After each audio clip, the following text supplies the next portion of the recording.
Bonjour tout le monde et bienvenue à une balado-diffusion du bulletin GP. Mon nom est Abdoussal et je vous accueille à ce nouvel épisode. Cette semaine, c'est la deuxième partie où on parle d'Alpine. Là, on va se concentrer sur le changement de pilote qui a eu lieu et qui était prévisible.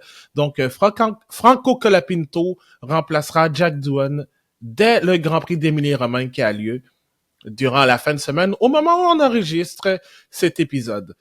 Avant toute chose, je veux aussi clarifier bien des trucs parce que le dernier épisode était sur la démission surprise d'Oliver Oaks comme directeur d'équipe chez Alpine et qui a été remplacé par Flavio Briatore. Oaks avait dit que c'était pour des raisons personnelles et j'avais, durant l'épisode, dit que ce n'était pas une démission, mais plus un congédiement. Finalement, je pense le lendemain ou 2 jours plus tard, il y a eu la nouvelle comme quoi son frère a été arrêté en Angleterre et qui s'est retrouvé à Dubaï. Alors, je tiens à clarifier que et m'excuser du fait que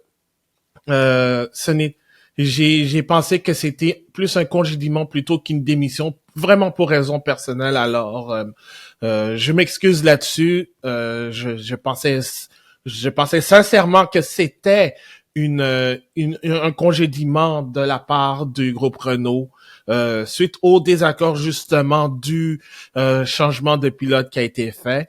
Mais finalement, c'était plus pour vraiment des raisons personnelles impliquant son frère qui a été arrêté en Angleterre au cours de la fin de semaine du Grand Prix de Miami. Alors voilà, je voulais clarifier le tout. Et là, on va passer au sujet principal, donc ce changement de pilote. Et j'accueille avec moi Anna Maria Mercado Lopez. Salut Anna Maria.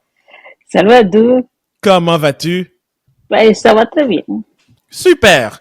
Alors, on va parler tout de suite du changement de pilote. Un autre au final, parce que après ce traditionnel changement de pilote chez Red Bull. Maintenant, c'est Alpine qui l'a fait et on va dire c'était sans surprise. Franco Colapinto remplace Jack Doohan dès le Grand Prix d'Émilie-Romagne à Imola cette fin de semaine.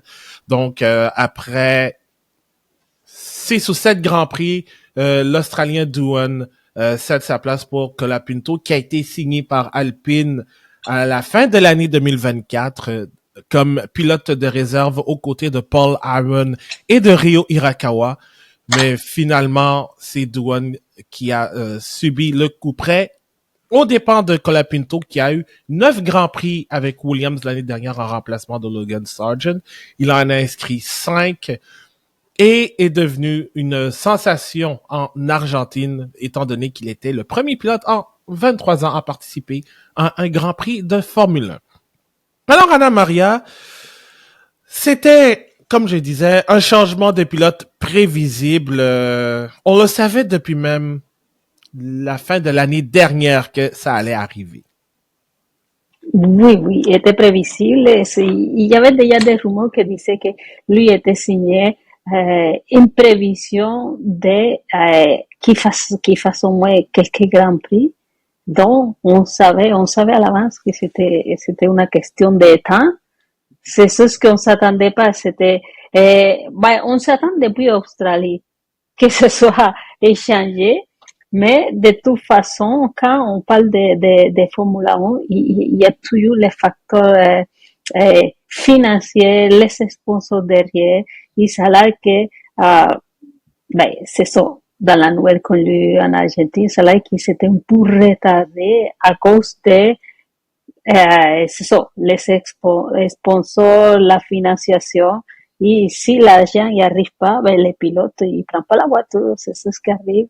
Et c'est pour ça aussi que il était annoncé, il était juste garanti, mais maintenant, pour 5 Grands Prix. Donc, Oui. ça veut dire que il était en évaluation, mais pas juste pour sa performance. Exactement. Et c'est ça aussi que je voulais amener. C'est que ce n'est pas pour le reste de la saison que Colapinto Mm. remplacera Douane, c'est pour 5 Grands Prix. Donc, c'est-à-dire le programme triple qui s'en vient. Donc, Émilie-Romagne, Monaco et Espagne, Montréal et le Grand Prix d'Autriche. Et ensuite, il y aura réévaluation du côté du pilote pour savoir est-ce que Alpine le gardera pour soit un autre période de course ou pour le reste de la saison. Et Oui. il ne faut pas penser que Doohan a été tout simplement congédié, laissé de remercier par Alpine. Il est devenu en fait le pilote de réserve numéro 1 de l'équipe en cas de problème, autant du côté de Gasly que de Colapinto pour la durée des 5 prochains Grands Prix et même peut-être au-delà si jamais Colapinto devait garder le volant. Mais c'est ça aussi que je disais dans le dernier épisode. Colapinto est une signature non pas d'Alpine, mais plus de Flavio Briatore. Parce que j'ai l'impression, on va parler de l'aspect financier plus tard, mais je pense que sur papier, le duo Gasly-Doohan, c'était un duo déséquilibré, parce que Gasly, on sait qu'il est capable d'amener de très bonnes performances, c'est un vainqueur de Grand Prix. Doohan arrive comme recrue, même malgré le fait qu'il ait participé à un Grand Prix, c'est-à-dire Abu Dhabi. Euh, mais j'ai envie de dire que Colapinto, c'est légèrement, je dis bien légèrement, une amélioration côté duo de pilote. Qu'est-ce que tu en penses, Anna Maria?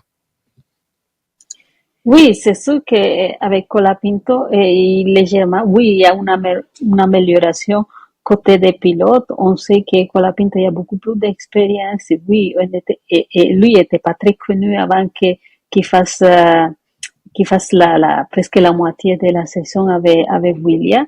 Mais c'est un pilote assez complet, assez formé et quand il roulait pas, il cochait d'autres pilotes. Donc, à ce niveau, je pense que c'est quand même plus complet. Maintenant, qu'est-ce qui se passe? On va voir c'est quoi la performance parce que on l'a vu déjà en Williams, ça vient commencer. Il y a eu des points, il y a eu les booms, mais et après, c'était la catastrophe. Beaucoup de crashs, oui, il y a mené des points, mais ça coûtait quand même trop cher au niveau de la voiture.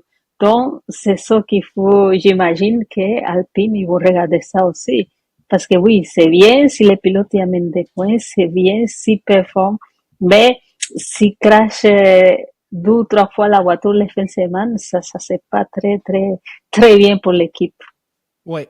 Et d'autant plus aussi que durant cette période de d'évaluation, on va dire, ce sont des circuits, à l'exception de Montréal, où Colapinto a roulé. Parce que il a été en Formule 2 et en Formule 3. D'ailleurs, l'année dernière, il arrive à Imola avec une superbe victoire, un superbe dépassement dans le dernier tour, face à justement Paul Aaron, son nouveau collègue chez Alpine.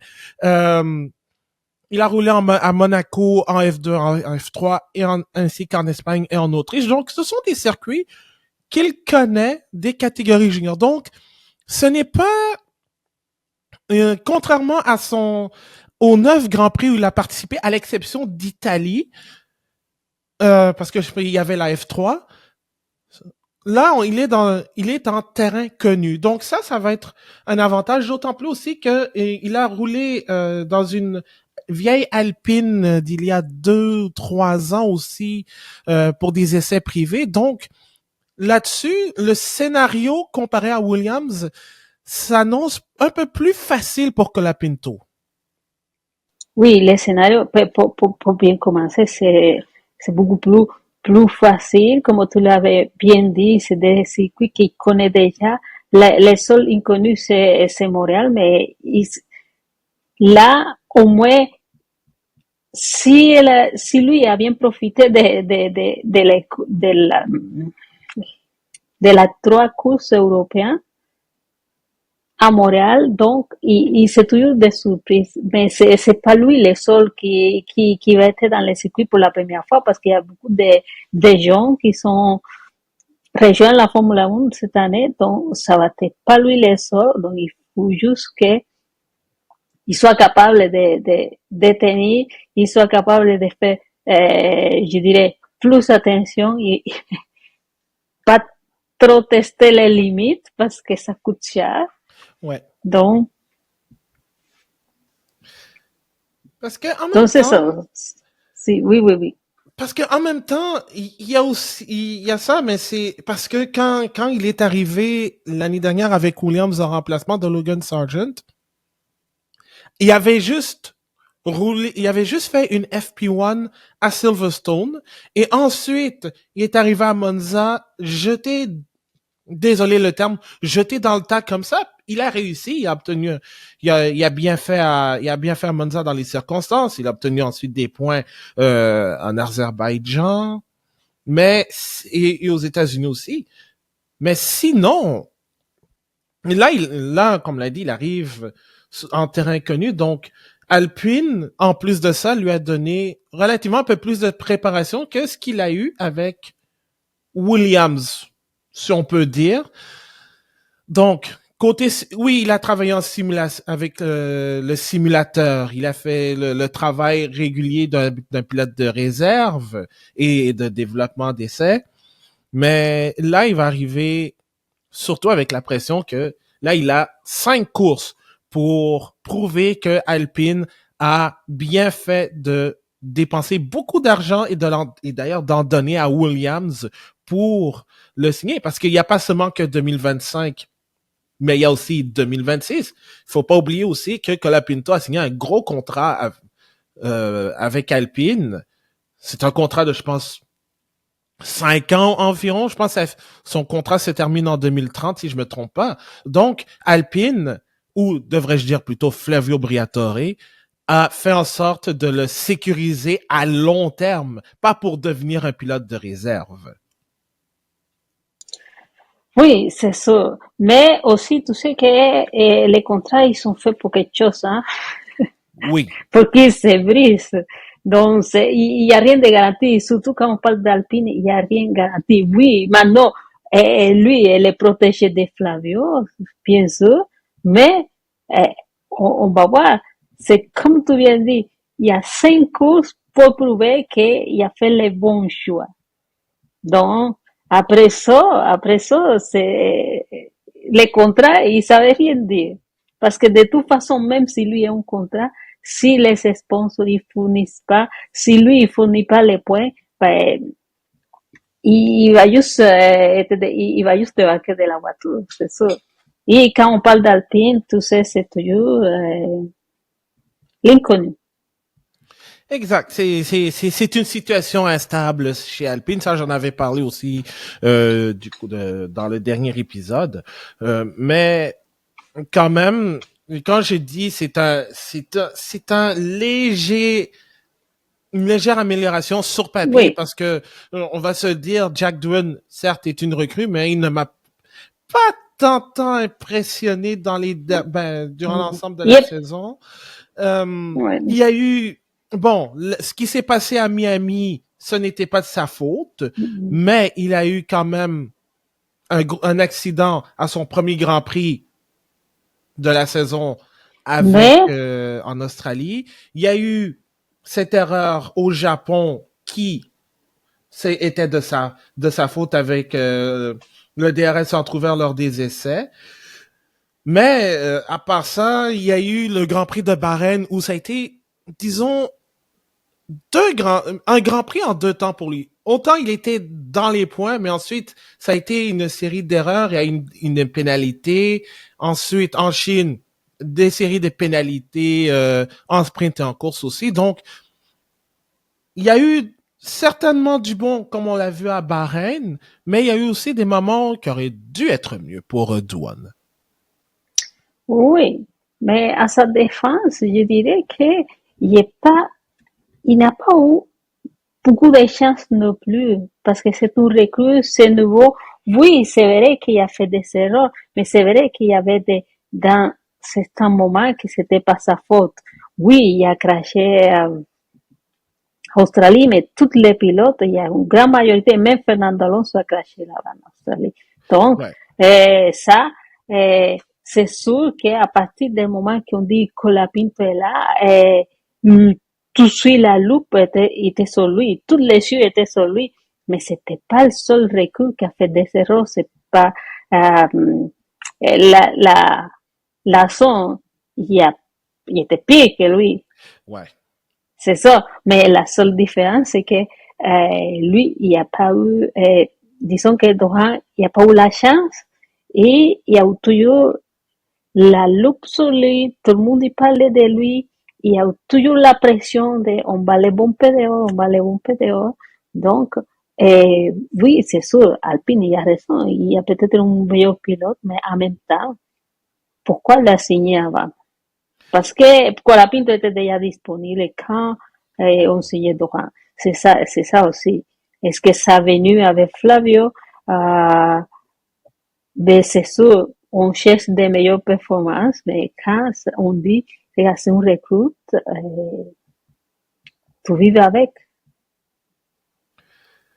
Ouais, en même Parce temps, que comme il disait, j'ai lu dans une note de la presse française, il disait, maintenant les pilotes, ils sont comme des papiers mouchoirs. ouais, ça c'est On vrai. les prend pour boucher les trous parce qu'on a besoin de l'argent.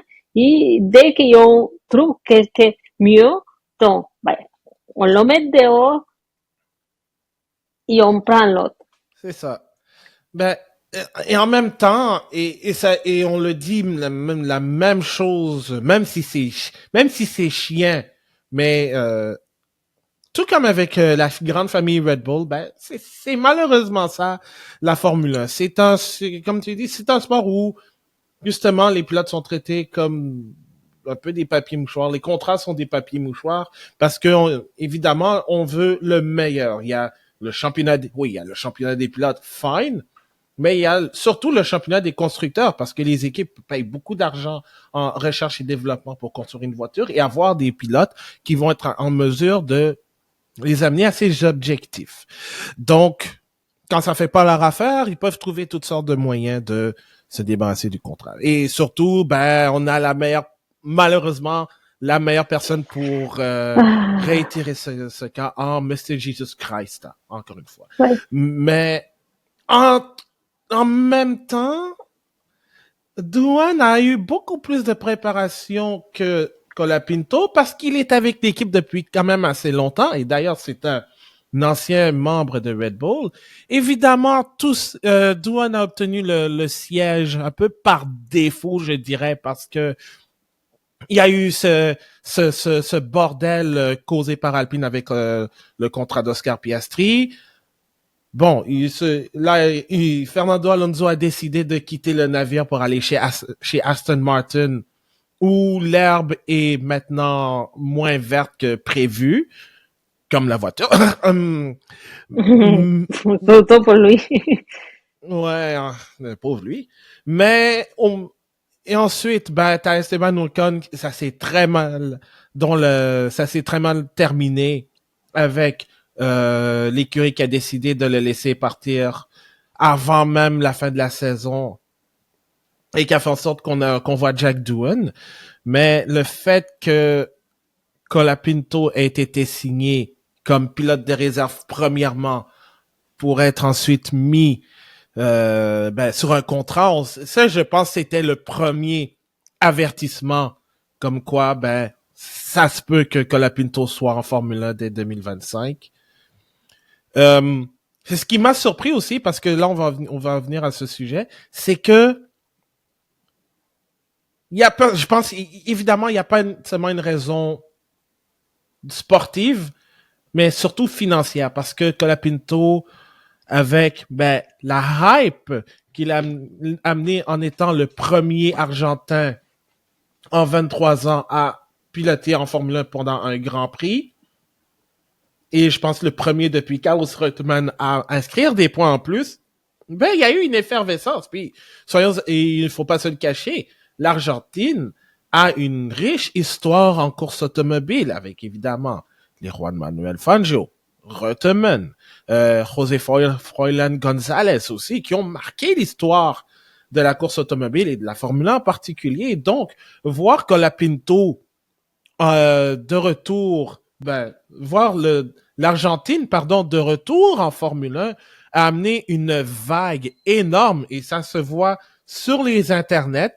À chaque à chaque publication de Alpine, il y a soit un drapeau argentin ou quelque chose en lien avec Franco. Donc, et ça a été la même chose lorsqu'il est arrivé chez Williams aussi, pour remplacer Logan Sargent.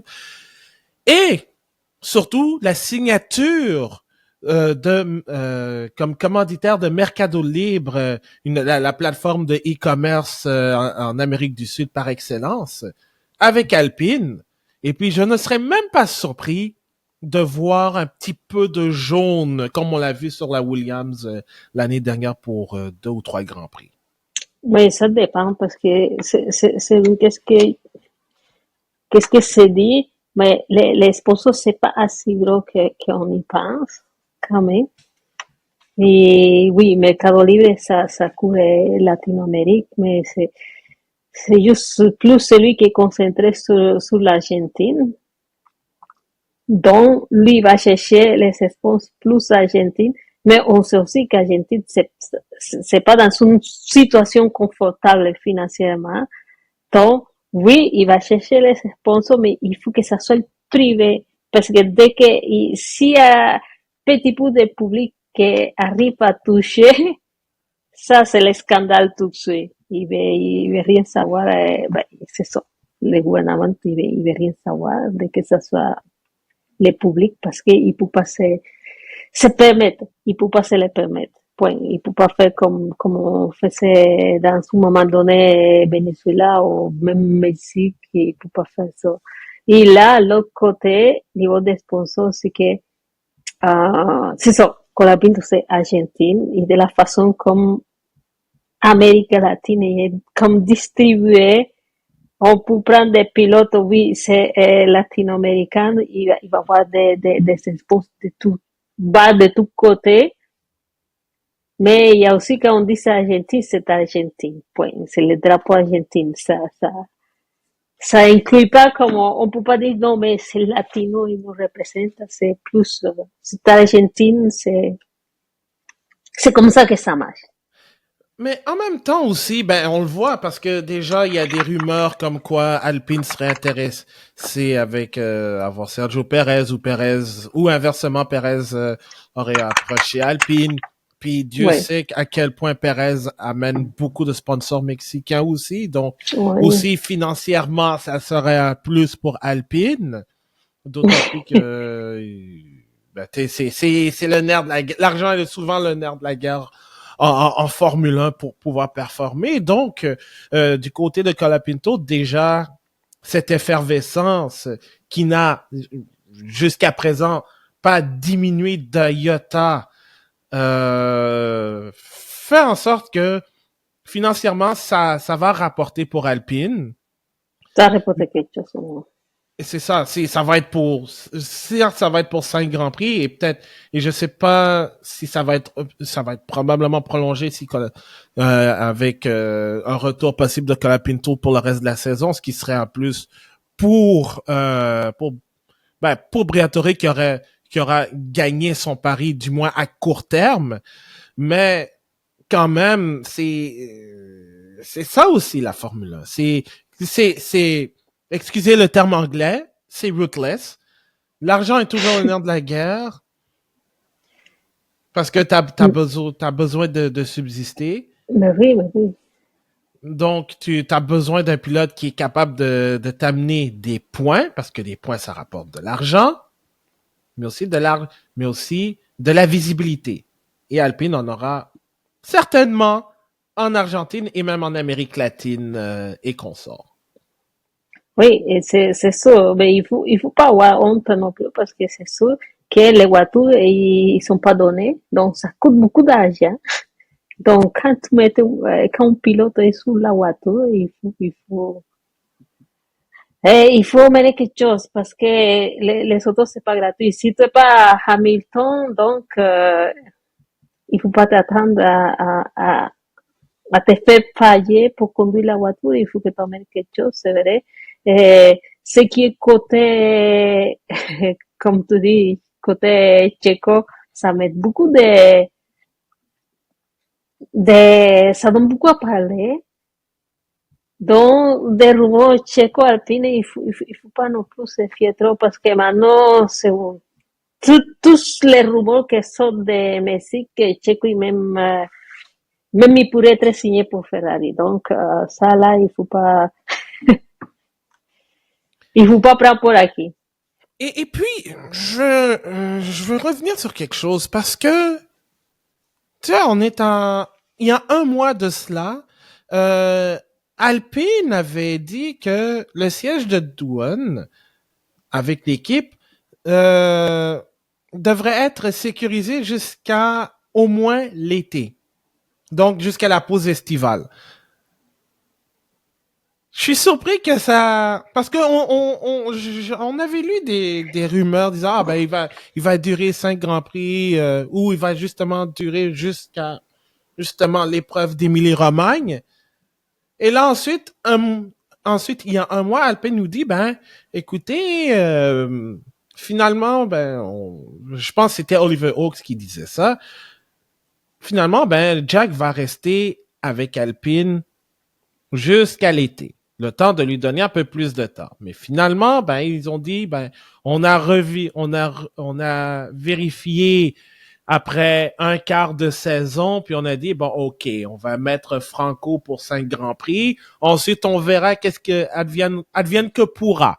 S'il fait bien, on va le garder. Sinon, ben, soit on remet Jack au derrière le volant, ou on teste Paul Aaron, qui est pilote de réserve actuellement chez Alpine. Et d'ailleurs, certains avaient dit à The Race que, et à d'autres sources aussi, que Aaron a vraiment impressionné Alpine avec avec sa vitesse lors des essais privés. Donc, puis Aaron, on n'est pas un mauvais pilote non plus de ce qu'il a prouvé avec en F2 l'année dernière, même s'il a échappé le titre assez tôt en saison, malgré un début impressionnant. Aaron est un pilote que peut-être Alpine ne veut pas négliger non plus. Sauf que c'est une signature. Bon, je parlais de Colapito comme une signature de Briatore. Aaron est une signature de Oliver Oaks parce que Aaron a roulé chez Hightech. Et Oaks a été cofondateur, team principal de Hightech. Donc, Oaks a convaincu Aaron d'être pilote de réserve. Donc, là-dessus aussi, c'est quelque chose qu'il faut prendre en compte, c'est que si jamais Colapito ne fait pas l'affaire après 5 courses, c'est que la patience de Flavio elle est déjà elle est mince. Mais si jamais il n'en a plus, ben là il pourrait regarder du côté de Paul Aaron. Je dis peut-être à partir du Grand Prix de Grande-Bretagne. Mais là, je pense pas parce que oui, la patience, il est pas trop, il n'y a pas beaucoup de patience, mais on revient toujours à à la caisse de départ. C'est aussi, l'argent n'est pas illimité non plus. Donc, Mhm. c'est pour ça que, Doran, il est pas mis dehors. Parce que lui, apparemment, il y a encore des courses à faire. Selon je sais pas, il n'y a pas trop de sponsors, mais ça là que quand il disait il était garanti, c'est parce que c'est au niveau financier aussi qu'il était garanti qu'il ferait X numéro de courses et après on verra. Donc, c'est pour ça que Dohan il reste pilote réserve numéro un. C'est pour ça qu'on va le voir dans tous les grands prix parce qu'il faut qu'il soit montré. Quand tu as tous tes sponsors, il faut que ton pilote soit là pour faire quelque chose. Donc, à partir de là, j'ai moins les, comment on peut dire? j'ai moins la sensation qu'ils vont mettre autre pilote que Dohan si ça marche pas. Parce que il faut qu'Alpine il faut se financer avec quelque chose. Aussi, ouais. Maintenant, les pilotes qui donnent les points, les pilotes qui payent, c'est Gasly, et je pense que Gasly est pas en danger. Mais, et en plus, Colapinto, je pense que lui, il sera meilleur juste si ça marche pas. S'il commence à cracher, si ça marche pas, si les points n'y arrivent pas, ben là, je pense que c'est pas juste une question de patience. Ouais. Ben, Parce c'est ça. que Dohan, il n'a pas fait trop de casse non plus. Mais il a fait pas de points, mais il a pas trop fait de casse non plus. Mais disons, l'accident au Japon était assez sévère. Était vraiment sévère Ouais. dans les circonstances, surtout à la vitesse où il a eu son accident. Australie, bon, après quelques mètres, c'était assez difficile. Oui, les conditions étaient pas très adéquates pour un départ comme ça. Puis à Miami, c'était pas de sa faute, c'était plus Liam Lawson. Je mettrais Ouais. le blâme sur Lawson plus qu'à Doohan qui n'avait rien d'autre où se mettre.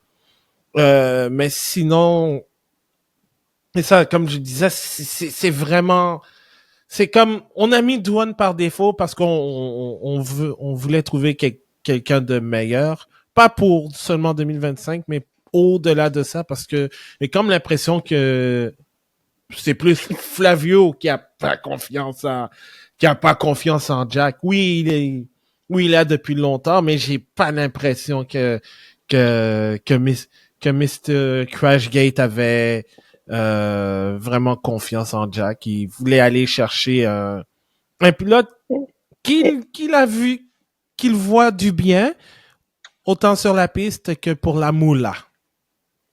Ouais. Et Mr. Crash Gage, lui a autant de confiance en Dohan que nous, on a de confiance en lui. Ouais, exactement. Ouais. C'est prouvé historiquement. Oui, C'est... et en plus, je sais pas, parce que oui, on parle d'Alpine, mais on ne sait pas qu'est-ce qui va arriver, parce que maintenant, ils savent bien, on va voir une Alpine avec des motos Mercedes. Je sais pas, je pense que peut-être ça va changer de nom aussi, bientôt, Oh, l'année peut-être. prochaine. On verra. Ouais, ça, je doute Mais que ça va retourner à Renault. non, non, ça, je pense pas.